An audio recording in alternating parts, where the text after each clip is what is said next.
So, this is part two of Boycott, African Braiding Shops, and other businesses. Now,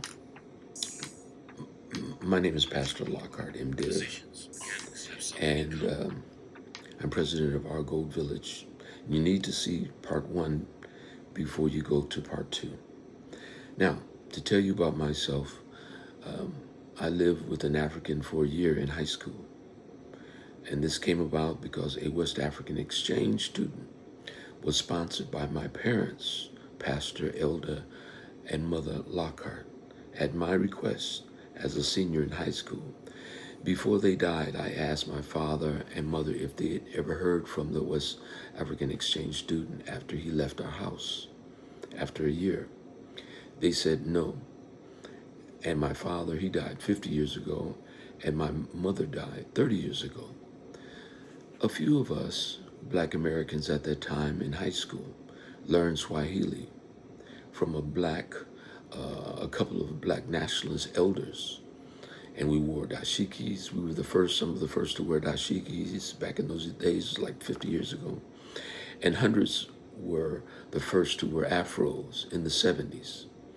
Swahili is the African language spoken in the most countries in Africa, about 14 to be exact. There are over 2,000 languages spoken on the continent of Africa. I only know the greetings to about 5 or 6 of them. An American, Malala Rankaranga, who created Kwanzaa, chose Swahili words for Kwanzaa and the 7 principles, which are Nguzo Saba. Imani for faith, Kukuchakalia for self-determination, for the African American community, for our unity and our progress.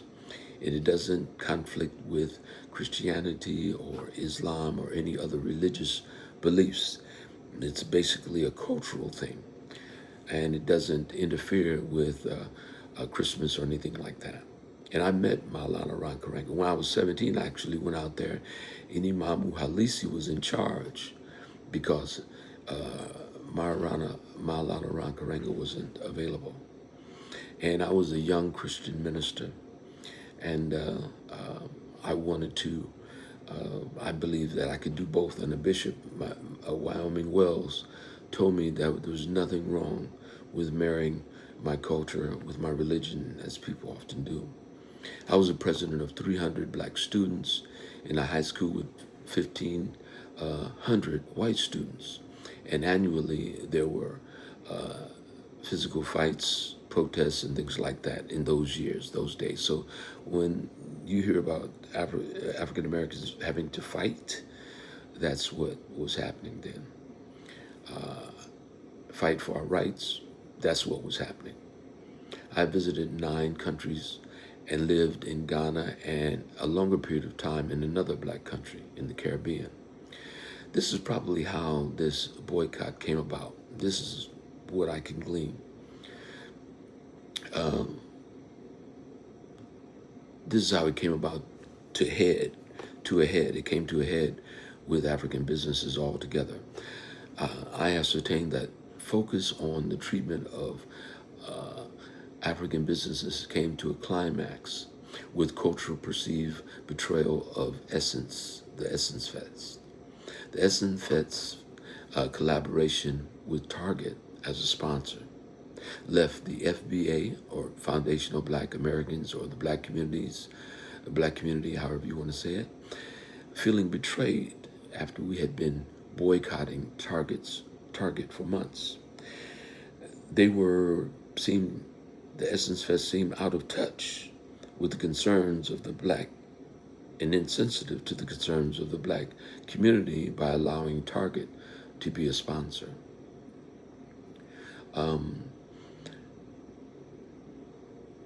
They had a Liberian and a Kenyan, the head of Essence Fest.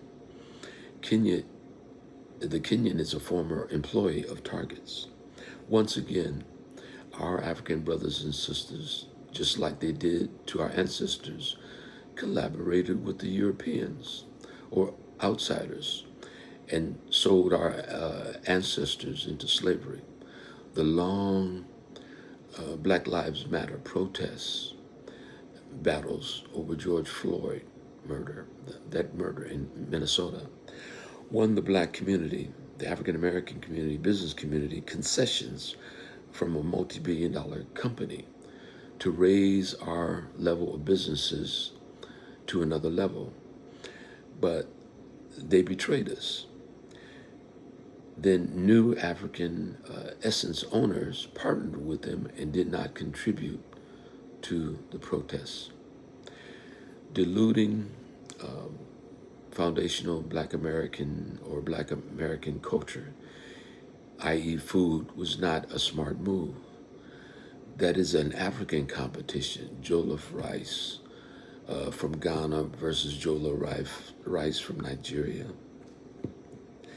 That's not a Black American. So I think they lost thousands of participants with that. And jollof rice versus jambalaya. I prefer gumbo over jambalaya, even though I may learn how to make gumbo and jambalaya during the pandemic. The absence of vendors and other issues turned off Black Americans. They were disappointed. The American standard of business, the customer is always right. This is a motto in America. The customer is always right. Is one reason why America is the most prosperous nation in the world, and also because Black American labor, blood, and war, like my uncles in World War II, fighting for this country, and inventions made America great. This is the patronage that Americans of all cultures are bound to do business under. Africans should be held for the same standard and must expect to do so. Everybody who comes here from Europe, Asia, Africa, Latin America, they all are going to be judged by the same standard. The customer is always right. If you operate your business thinking your clientele or Black Americans owe you their hard-earned money, you will lose money and possibly your business. Immigrants from any country cannot export bad business practices from their country to the U.S. and expect acceptance. Now, this is a digression. As a man, I prefer to put my face in and touch clean, good-smelling, soft hair, no matter the length. If it's an afro, if it's natural. Braids are not romantic to me, but do your thing. If that's what you want to do, and you think that makes you look great, and your man loves that, then good. But ask him, see what he thinks. If your business is going to continue to be successful, you need to know the American way. Not your way, but the American way in America. When we go to Ghana, we'll ask you how to do it in Ghana, or Senegal, or Togo. And by the way, Togo, when I was there, was a beautiful country. So was Ghana. I enjoyed all the countries. And I'll tell you about some of my experiences. It's not wise to bring the way you do business in Africa here. And I'll tell you why. I wanted a tailor in Accra to make a suit out of some fabric that I bought. He knew when I was leaving, he thought he would wait me out and keep the fabric and my money. But my friend, a buddy of mine, Papa Ampadu, had to curse him out and get my money back because he was trying to gyp me. Being late is a complaint Black Americans have in Black salons, in America as well, by Black Americans. Don't adapt to this bad practice. Years ago, I worked with Black businesses to help them make more business. I went broke, but I learned a lot. From Black architects to doctors, medical doctors, dentists, shop owners, beauty salons, to body shops. Haggling over prices is done in Africa, but not in America. False advertisement online, prices on the wall, verbally is another thing a business or persons can be sued over. This is the end of part 2.